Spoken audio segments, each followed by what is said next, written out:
jana priyam priyakaram nirmasaram pujitam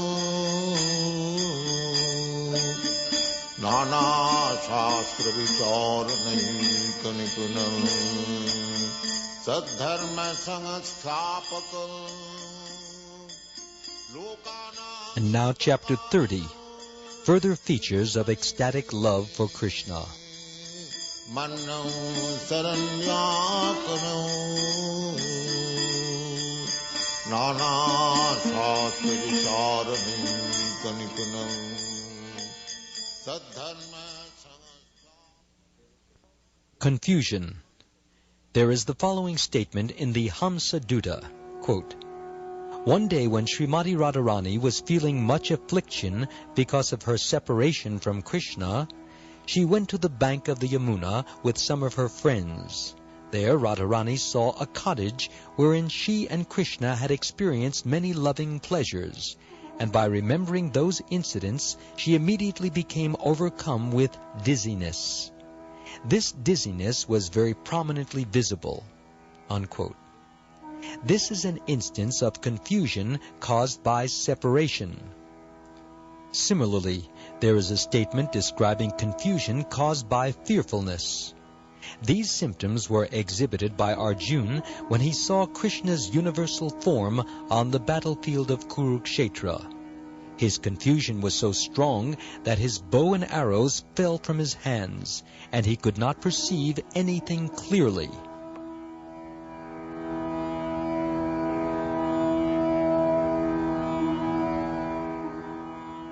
Death. Once the Bakasura demon assumed the shape of a very big duck and opened his mouth in order to swallow Krishna and all the cowherd boys. When Krishna was entering into the demon's mouth, Balaram and the other cowherd boys almost fainted and appeared as though they had no life. Even if devotees are illusioned by some ghastly scene or by any accidental occurrence, they never forget Krishna. Even in the greatest danger, they can remember Krishna. This is the benefit of Krishna consciousness. Even at the time of death, when all the functions of the body become dislocated, the devotee can remember Krishna in his innermost consciousness, and this saves him from falling down into material existence. In this way, Krishna consciousness immediately takes one from the material platform to the spiritual world. In this connection, there is a statement about persons who died at Mathura. Quote, "These persons had a slight breathing exhilaration. Their eyes were wide open, the colors of their bodies were changed, and they began to utter the holy name of Krishna. In this condition, they gave up their material bodies." Unquote. These symptoms are prior manifestations of death. Laziness. When, because of self-satisfaction or dislike of excessive labor, a person does not perform his duty in spite of having the energy, he is called lazy. This laziness also is manifested in ecstatic love of Krishna. For example, when some Brahmins were requested by Nanda Maharaj to circumambulate Govardhan Hill, they told him that they were more interested in offering benedictions than in circumambulating Govardhan Hill. This is an instance of laziness caused by self-satisfaction. Once, when Krishna, along with his cowherd boyfriends, was having a mock battle, Subala showed the symptoms of fatigue. Krishna immediately told his other friends, quote, "Subala is feeling too fatigued from mock fighting with me, so please do not disturb him any more by inviting him to fight." Unquote. This is an instance of laziness caused by dislike of excessive labor.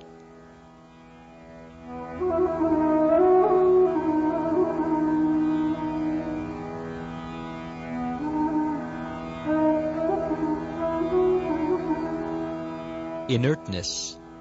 In the 10th canto, 21st chapter, verse 13 of Srimad Bhagavatam, there is an appreciation by the gopis of the inertia of the cows in Vrindavan. The gopis saw that the cows were hearing the sweet songs vibrated by Krishna's flute, and were appearing to be drinking the nectar of these transcendental sounds. The calves were stunned, and they forgot to drink the milk from the milk bags. Their eyes seemed to be embracing Krishna, and there were tears in their eyes. This is an instance of inertia resulting from hearing the transcendental vibrations of Krishna's flute. When Lakshmana became disturbed upon hearing words against Krishna, she remained inert and did not move her eyelids. This is another example of inertia caused by hearing.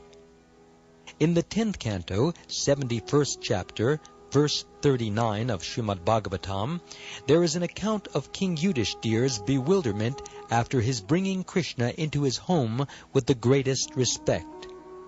King Yudhishthira was very much bewildered because of his transcendental pleasure at having Krishna present in his house. In fact, while receiving Krishna, King Yudhishthira forgot himself. This is an instance of inertia resulting from the ecstasy of seeing Krishna. There is another instance in the 10th canto, 39th chapter, verse 36 of Srimad Bhagavatam. When Krishna was going to Mathura, all of the gopis were standing behind Krishna, and upon seeing the chariot leaving, they stood there stunned and did not move. They remained like that until the flag of the chariot and the dust thrown up by its wheels became invisible.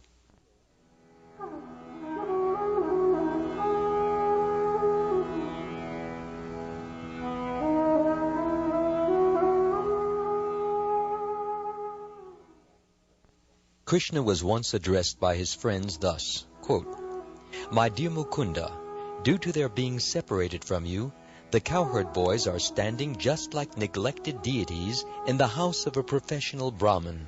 Unquote. There is a class of professional Brahmins who take to deity worship as a means of earning their livelihood. Brahmins in this class are not very interested in the deity. They are interested mainly in the money they can earn as holy men. So the deities worshipped by such professional Brahmins are not properly decorated. Their dress is not changed, and their bodies are not cleaned. They look dirty and are not very attractive. Actually, deity worship should be done very carefully. The dress should be changed daily, and as far as possible, there should be ornaments. Everything should be so clean that the deity is attractive to all visitors. Here the example is given of the deities in the house of a professional Brahmin, because such deities are not at all attractive. The friends of Krishna, in the absence of Krishna, were appearing like such neglected deities.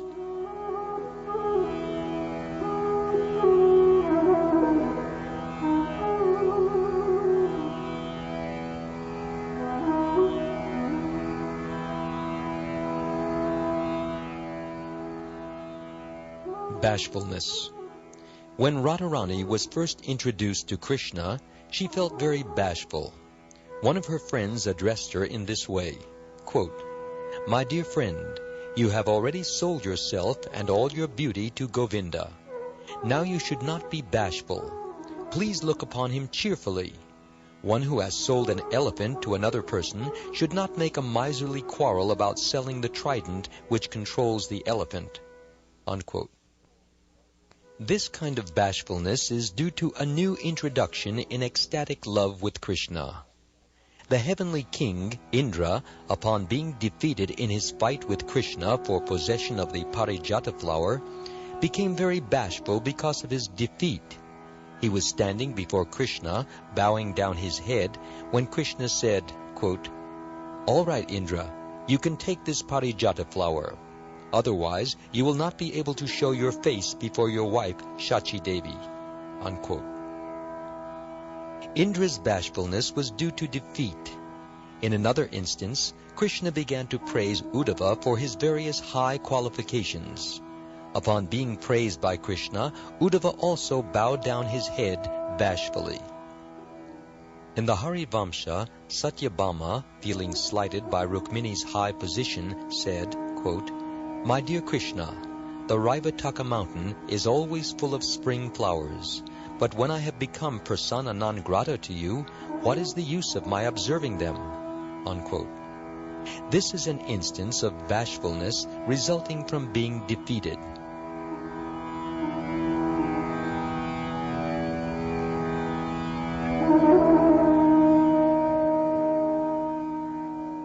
Concealment. There is a symptom of ecstatic love known as concealment, or trying to hide one's real mental condition by externally showing another attitude. In this state of mind, one tries to hide his mind by looking away in different directions, by unnecessarily trying for something which is impossible, or by using words which cover one's real thoughts. According to acharyas, expert in the study of psychological activities, these attempts at hiding one's real affections are another part of ecstatic feeling for Krishna. In the 10th canto, 32nd chapter, verse 15 of Srimad Bhagavatam, Shukdev Goswami states, quote, "My dear king, the gopis were always beautiful and decorated with confidential smiles and alluring garments. In their movements, intended to give impetus to lusty feelings, they would sometimes press Krishna's hand on their laps, and sometimes they would keep his lotus feet on their breasts. After doing this, they would talk with Krishna as if they were very angry with him."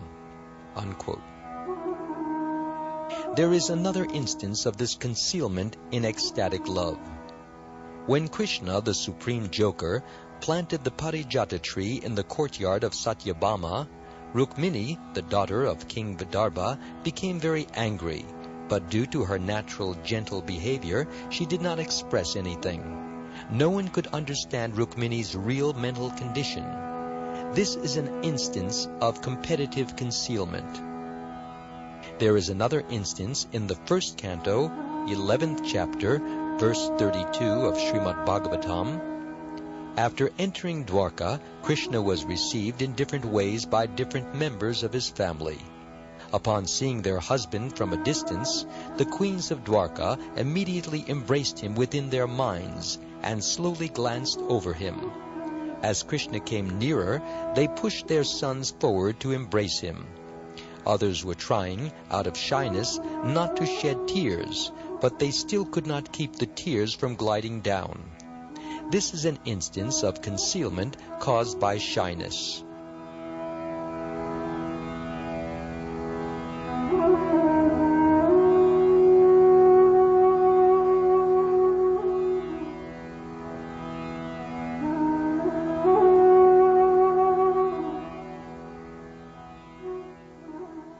On another occasion, when Srimati Radharani thought that Krishna was involved with another woman, she addressed her friend in this manner, quote, "My dear friend, as soon as I think of Krishna, the cowherd boy, attached to some other woman, I become stricken with fear, and the hairs on my body stand up. I must be very careful that Krishna not see me at such times." Unquote. This is an instance of concealment caused by shyness and diplomatic behavior. It has been stated, quote, "Although Srimati Radharani developed a deep, loving affection for Krishna, she hid her attitude in the core of her heart so that others could not detect her actual condition." Unquote. This is an instance of concealment caused by gentleness. Once, when Krishna and his cowherd friends were enjoying friendly conversation, Krishna began to address his associates in casual language. At that time, Krishna's servant Patri was also enjoying the conversation. But then, remembering his position of servitude, Patri bowed down before his master, and with great respect and control, he stifled his smiling. This subdued smiling is an instance of concealment caused by a respectful attitude.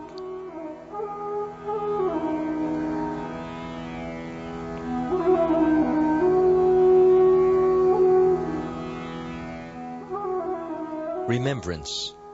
There are many symptoms of ecstatic love caused by remembering Krishna. For example, one friend of Krishna informed him, quote, "My dear Mukunda, Just after observing a bluish cloud in the sky, the lotus-eyed Radharani immediately began to remember you. And simply by observing this cloud, she became lusty for your association." Unquote. This is an instance of remembering Krishna in ecstatic love because of seeing something resembling him. Krishna's bodily complexion is very similar to the bluish hue of a cloud. So simply by observing a bluish cloud, Srimati Radharani remembered him. One devotee said that even when he was not very attentive, he would sometimes, seemingly out of madness, remember the lotus feet of Krishna within his heart. This is an instance of remembrance resulting from constant practice. In other words, devotees who are constantly thinking of the lotus feet of Krishna, even if they are momentarily inattentive, will see the figure of Lord Krishna appearing within their hearts.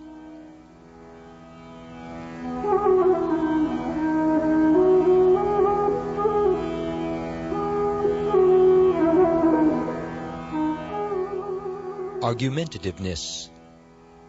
Madhu Mangala was an intimate friend of Krishna, coming from the Brahmin community. Krishna's friends were mostly cowherd boys belonging to the Vaishya community, but there were others who belonged to the Brahmin community. Actually, in Vrindavan, the Vaishya community and the Brahmin community are considered prominent. This Madhu Mangala one day addressed Krishna in this fashion, quote, "My dear friend, I can see that you are not aware of the peacock feathers that are falling on the ground, and at the same time you are unmindful of the flower garlands which are offered to you. I think I can guess the reason for your absent-mindedness when I see your two eyes flying over to the eyes of Srimati Radharani, just like black drones flying to the lotus flowers." Unquote. This is an instance of an argumentative suggestion in ecstatic love. Once, while Krishna was out walking, one of the associates of Radharani told her, quote, "My dear friend, do you think that this walking personality is a tamal tree? If he is a tamal tree, then how is it possible for him to walk and be so beautiful? Then this personality might be a cloud. But if he's a cloud, then where is the beautiful moon within? Under the circumstances, I think it may be granted that this person is the same enchanting personality of Godhead by whose flute vibration the three worlds are captivated. He must be the same Mukunda who is standing before Govardhan Hill." Unquote. This is another instance of an argumentative presentation of ecstatic love.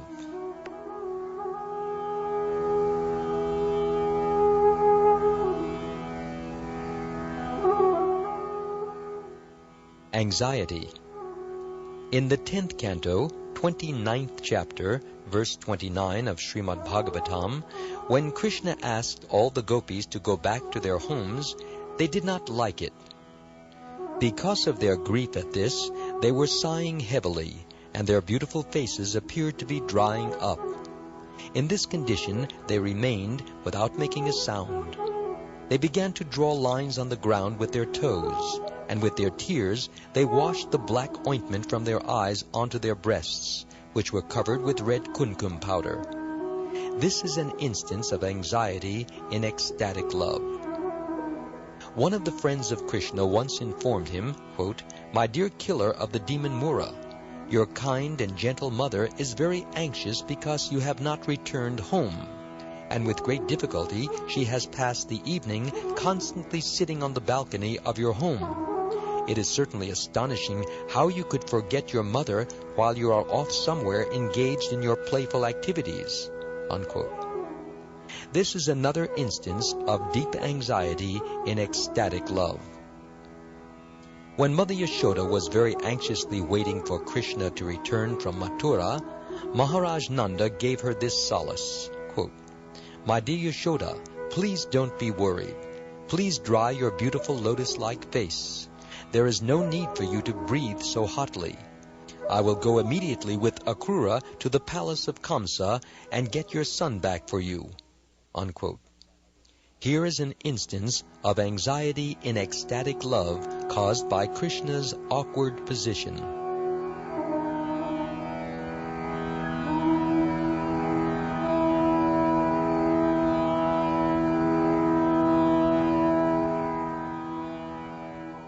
Thoughtfulness.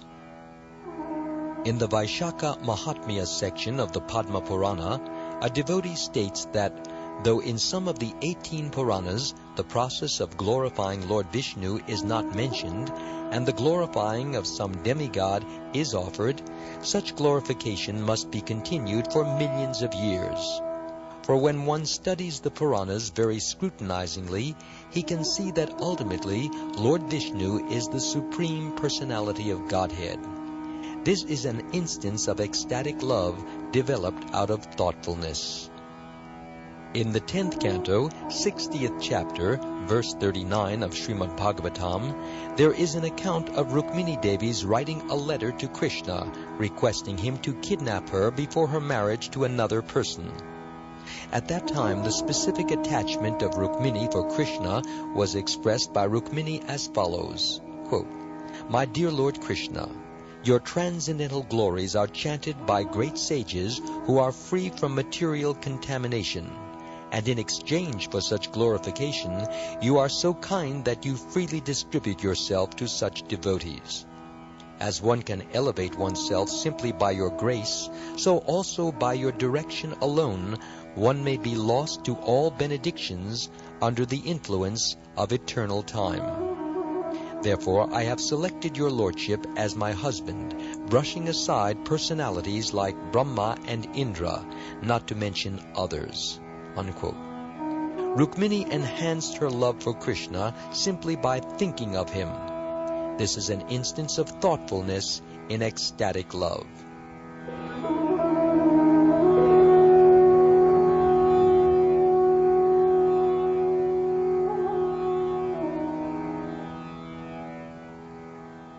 Endurance. When a person is fully satisfied due to attaining knowledge, transcending all distress, or achieving his desired goal of life in transcendental devotional service to God, his state of endurance or steady-mindedness is called driti. At this stage, one is not perturbed by any amount of loss, nor does anything appear to be unachieved by him. According to the opinion of Bhartrhari, a learned scholar, when a person is elevated to this state of endurance, he thinks as follows, quote, "I do not wish to be a highly posted government servant. I shall prefer to remain naked without proper garments. I shall prefer to lie down on the ground without any mattress. And despite all these disadvantages, I shall refuse to serve anyone, even the government." Unquote. In other words, when one is in ecstatic love with the personality of Godhead, he can endure any kind of disadvantages calculated under the material concept of life.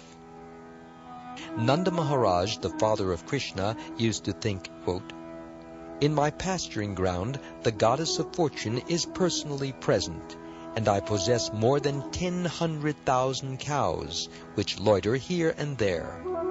And above all, I have a son like Krishna, who is such a powerful, wonderful worker. Therefore, even though I am a householder, I am feeling so satisfied." Unquote. This is an instance of mental endurance resulting from the absence of all distress. In another instance, a devotee says, quote, "I am always swimming in the nectarine ocean of the pastimes of the personality of Godhead, and as such, I have no more attraction for religious rituals, economic development, sense gratification, or even the ultimate salvation of merging into the existence of Brahman." Unquote. This is an instance of the mind's endurance due to achieving the best thing in the world. The best thing in the world is absorption in Krishna consciousness.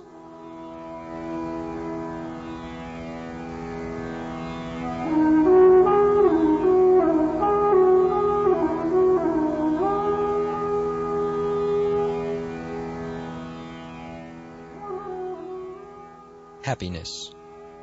It is described in the Vishnu Purana that when Akrura came to take Krishna and Balaram to Mathura, just by seeing their faces, he became so cheerful that all over his body there were symptoms of ecstatic love. This state is called happiness.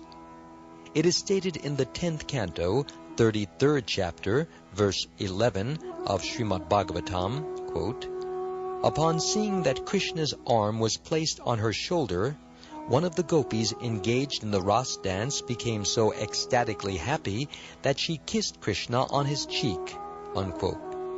This is an instance of feeling happiness because of achieving a desired goal. Eagerness.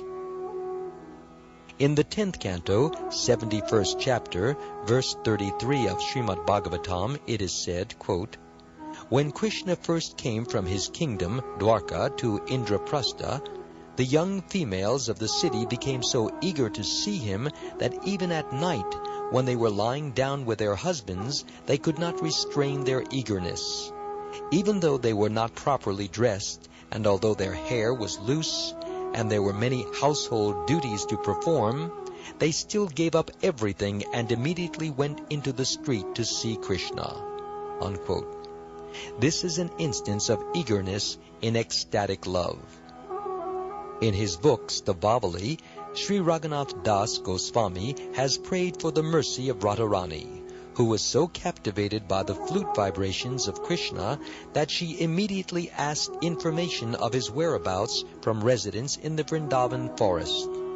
Upon first seeing Krishna, she was filled with such ecstatic love and pleasure that she began to scratch her ears. The damsels of Braja and Radharani were very expert in talking cunningly, so as soon as they saw Krishna, they began their talkings. And Krishna, pretending to go for some flowers for them, immediately left that place and entered into a mountain cave. This is another instance of eager loving exchanges on the parts of both the gopis and Krishna.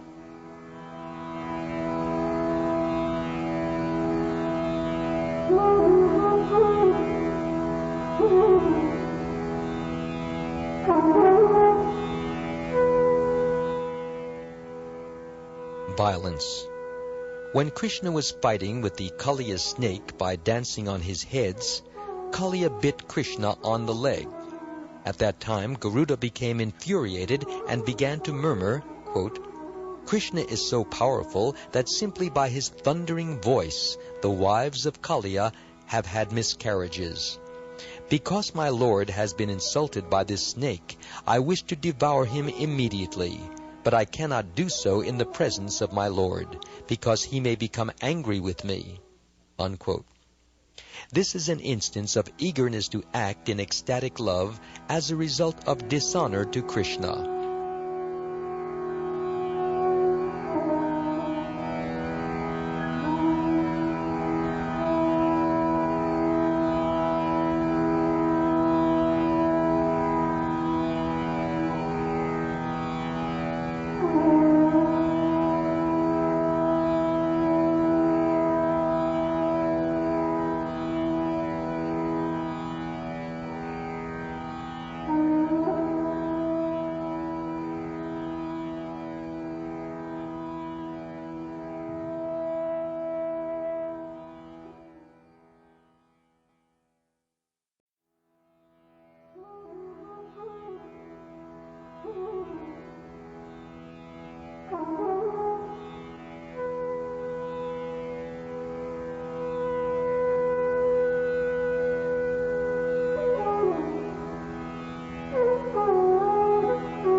When Shishupal objected to the worship of Krishna in the Rajasuya arena at a sacrifice organized by Maharaj Yudhisthira, Sahadeva, the younger brother of Arjuna, said, quote, "A person who cannot tolerate the worship of Krishna is my enemy and is possessed of a demoniac nature. Therefore I wish to strike my left foot upon his broad head, just to punish him more strongly than the wand of Yamaraj," unquote. Then Baladev began to lament like this, quote, "O all auspiciousness to Lord Krishna, I am so surprised to see that the condemned descendants of the Kuru dynasty, who so unlawfully occupied the throne of the Kuru kingdom, are criticizing Krishna with diplomatic devices. Oh, this is intolerable." Unquote. This is another instance of eagerness caused by dishonor to Krishna. Haughtiness resulting in dishonorable words. In the Vidagha Madhava, Jatila, the mother-in-law of Radharani, began to criticize Krishna in this way. Quote, "Krishna, you are standing here, and Radharani, who has just been married to my son, is also standing here. Now I know both of you very well, so why should I not be very anxious to protect my daughter-in-law from your dancing eyes?" Unquote. This is an instance of dishonorable words used to indirectly criticize Krishna. Similarly, some of the gopis once began to address Krishna with these dishonorable words. Quote, "My dear Krishna, you are a first-class thief, so please leave this place immediately. We know you love Chandravali more than us, but there is no use in praising her in our presence. Kindly do not contaminate the name of Radharani in this place." Unquote. This is another instance of dishonorable words cast upon Krishna in ecstatic love.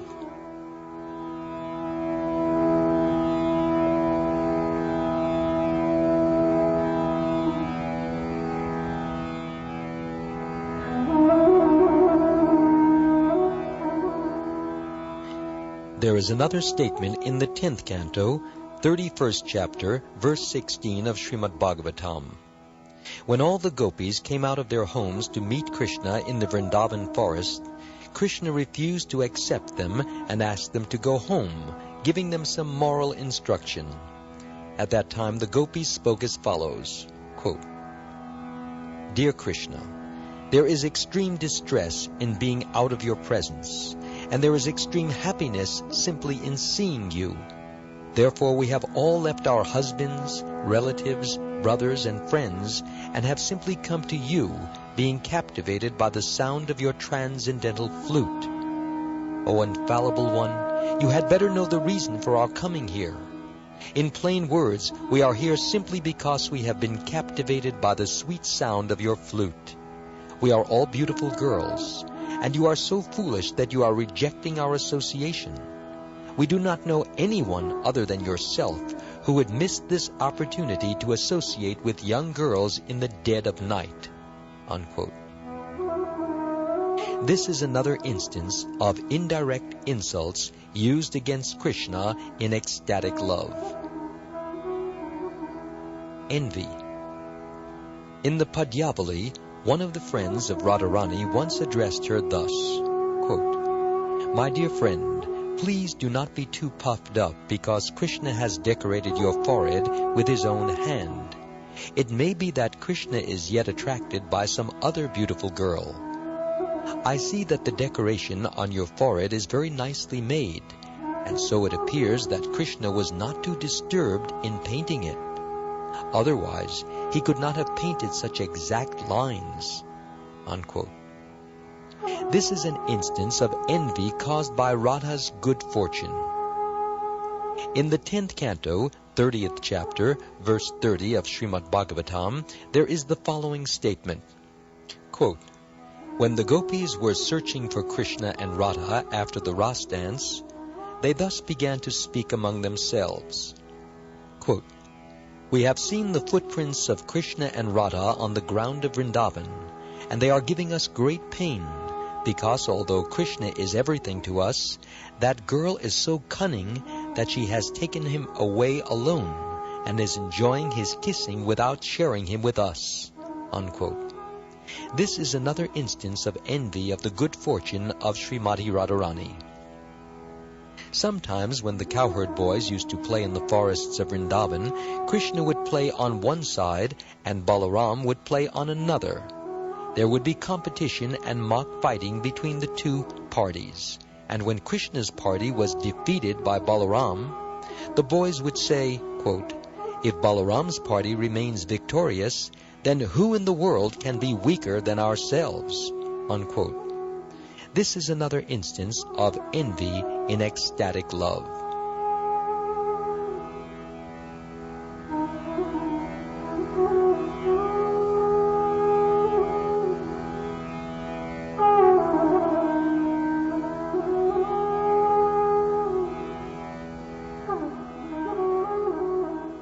Impudence.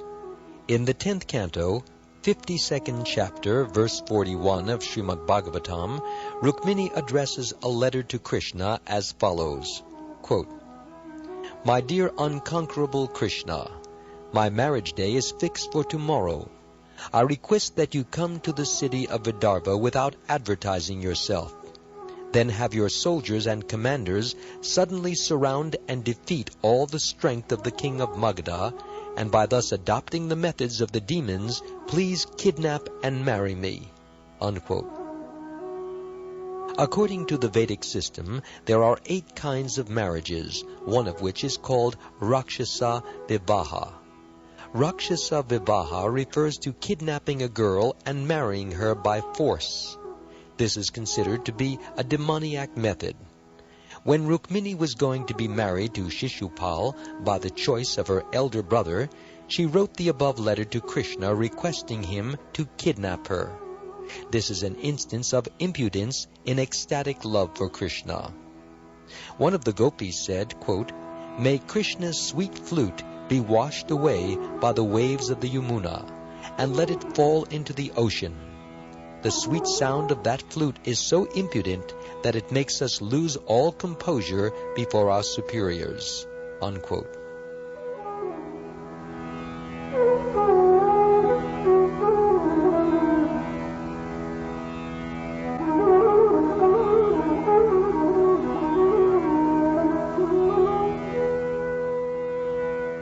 Dizziness. Every evening at sunset, Krishna used to return from the pasturing ground where he herded cows. Sometimes when Mother Yashoda could not hear the sweet vibration of his flute, she would become very anxious, and because of this, she would feel dizzy. Thus, dizziness caused by anxiety in ecstatic love for Krishna is also possible. When Yashoda had tied Krishna up one time, she began to think, quote, "Krishna's body is so soft and delicate. How could I have tied him with rope?" Unquote. Thinking this, her brain became puzzled, and she felt dizziness. The gopis were advised by their superiors to bolt the doors at night, but they were so carefree that they did not carry out this order very rigidly. Sometimes, by thinking of Krishna, they became so confident of being out of all danger that they would lie down at night in the courtyards of their houses. This is an instance of dizziness in ecstatic love due to natural affection for Krishna. It may be questioned why devotees of Krishna should be attacked by dizziness, which is usually considered a sign of the mode of ignorance. To answer this question, Sri Jiva Goswami has said that the devotees of Lord Krishna are always transcendental to all the modes of material nature. When they feel dizziness or go to sleep, they are not considered to be sleeping under the modes of nature, but are accepted as being in a trance of devotional service. There is an authoritative statement in the Garuda Purana about mystic yogis who are under the direct shelter of the Supreme Personality of Godhead.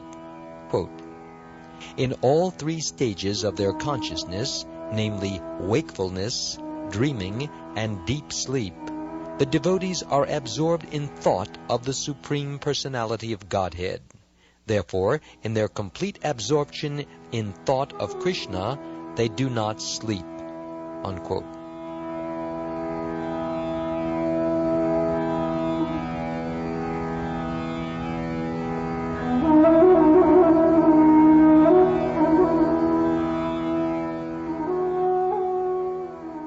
Sleepiness. Once Lord Baladev began to talk in his sleep as follows, quote, "O lotus-eyed Krishna, your childhood adventures are manifest simply according to your own will. Therefore, please immediately dispose of the stubborn pride of this Kaliya serpent. Unquote. By saying this, Lord Baladev astonished the assembly of the Yadus and made them laugh for some time. Then, yawning so hard as to make ripples on his abdomen, Lord Baladev, the bearer of the plough, returned to his deep sleep. This is an instance of sleepiness in ecstatic love.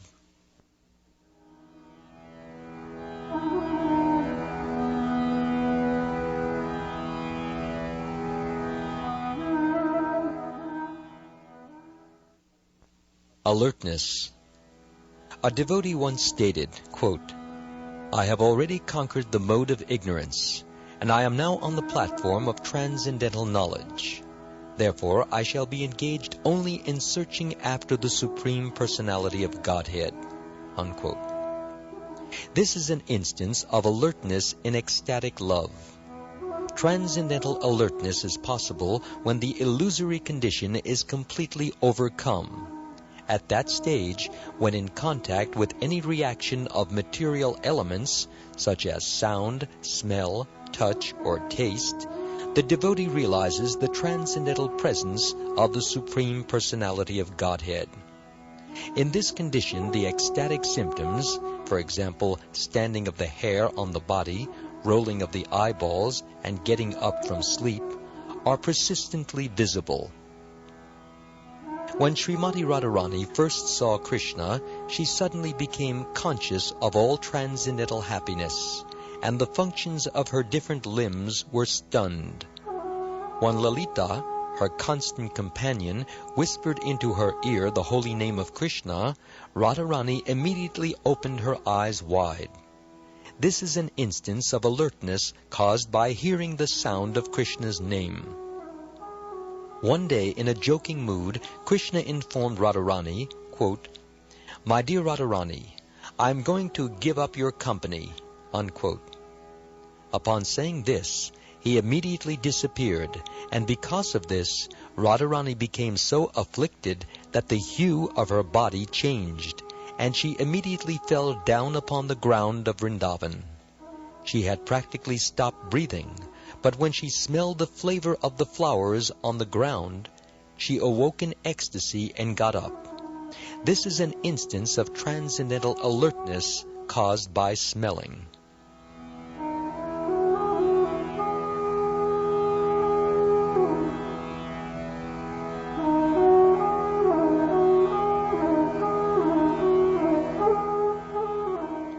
When Krishna was touching the body of one gopi, the gopi addressed her companion thus, quote, "My dear friend, whose hand is this touching my body?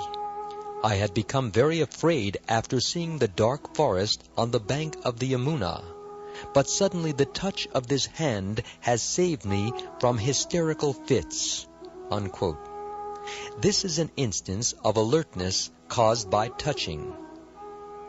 One of the gopis informed Krishna, quote, "My dear Krishna, when you disappeared from the arena of the Ras dance, our most dear friend Radharani immediately fell on the ground and lost consciousness.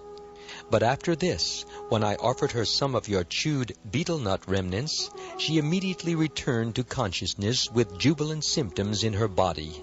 Unquote. This is an instance of alertness caused by tasting. One night, Srimati Radharani was talking in a dream. She said, quote, "My dear Krishna, please do not play any more jokes on me. Please stop, and please don't touch my garments either.